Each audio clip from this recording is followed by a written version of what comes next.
This is the rooting reflex. To test this reflex, place the child in supine with their head in midline. Gently stroke the infant from the lips to the cheek. The proper response would be turning the head toward the stimulus. An improper response would be not turning the head.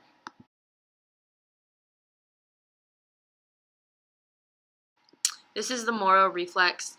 You place the child supine with head in midline, support the head, pulling to halfway between supine and sitting. You allow the neck to drop, stretching the neck muscles. Proper response would be shoulder abduction and extension. The improper response would be arms not abducting or extending.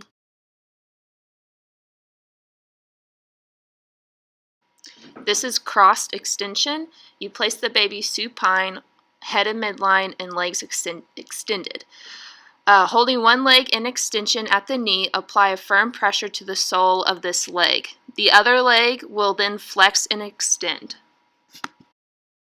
An improper response would be a lack of a kicking motion.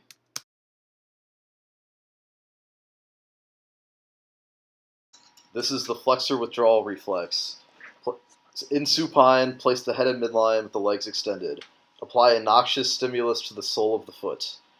In response, flexion of the leg that is being impacted by noxious stimulus Will flex. An improper response would be lack of flexion of the testing leg.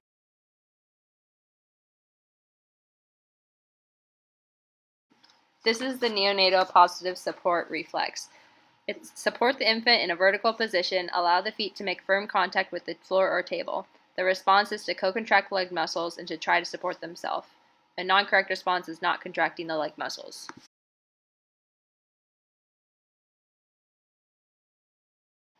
This is the spontaneous stepping reflex. Support the baby in a vertical position with their feet touching a hard surface. Incline the infant and gently move their trunk forward. The proper reflex would be to step to prevent the fall. An improper response would be an example of a preterm baby who is flat-footed or steps toe to heel.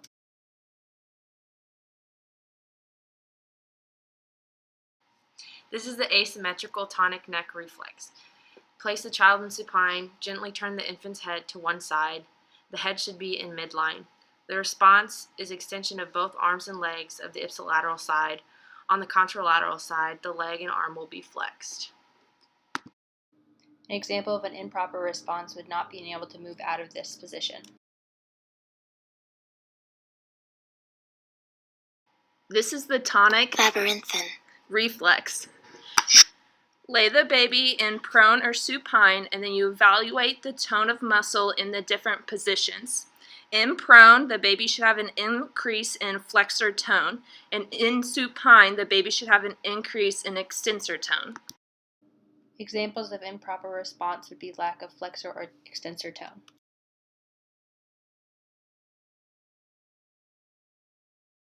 This is the symmetrical tonic neck reflex. With the baby in quadruped, passively flex the head forward and then extend it backwards. When the head is flexed, the upper extremity will flex and the lower extremity will extend.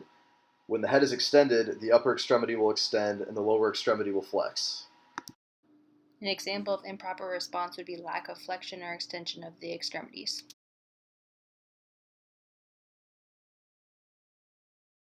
This is the body writing acting on head. In prone, the head will extend when the chest or shoulder is touching support surface, and in supine, the head will flex to bring alignment of the head to vertical. An example of improper response would be not being able to bring the head to vertical in supine or prone.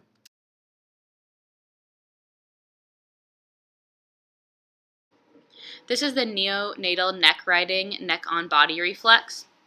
The infant should be in supine with their head in midline. Turn the infant's head to one side. The mature response would be a segmental roll from the upper to lower body. An immature response would be a log roll with all segments turning together.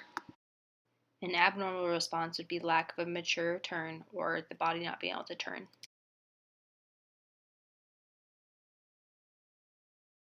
This is neonatal body writing.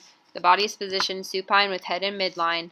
Flex one limb over the body and rotate the limb across the body. Then the rest of the body will follow. An abnormal response would be an incomplete body turn.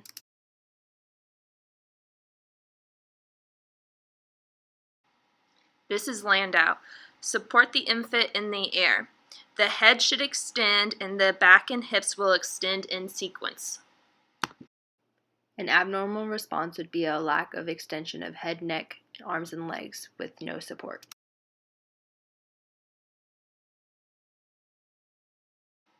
This is protective extension. For the downward portion, hold the child by the trunk and position them obliquely so their head is inferior to their pelvis.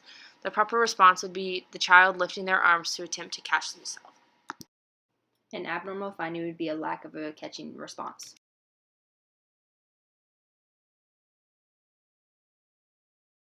For protective extension in the forward motion, an external force will be applied to the child's back and the child will extend their arms in order to catch themselves.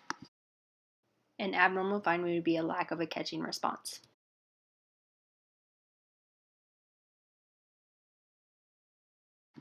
This is protective extension from the side. A lateral force will be applied and the contralateral limb will extend to catch the baby. An abnormal finding would be a lack of a catching response.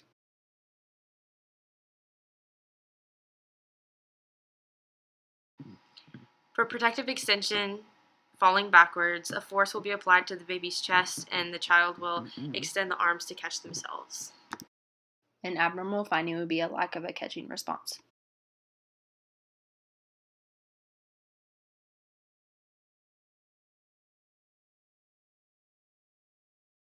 This is the tilting reflex. With the baby in supine, it'll be tilted to one side. The response will be elongation of the trunk in the direction to which it is tilted, and the opposite side will be shortened. An abnormal finding would be a lack of an extension of the spine of the testing side.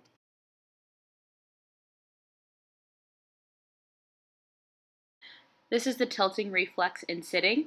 The child will be tilted to one side and as a result will lean to the opposite side.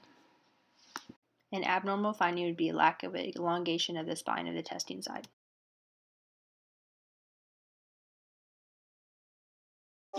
For tilting, when the child is quadruped, when they tilt lateral, they will elongate the side that is being tilted and the opposite side will flex. For anterior quadruped, the response will be that they will lean back and extend their upper body and flex their lower body. For posterior quadruped response, they will lean forward, flex their upper extremities, and extend their lower extremities. An abnormal finding would be a lack of elongation of the spine of the testing side.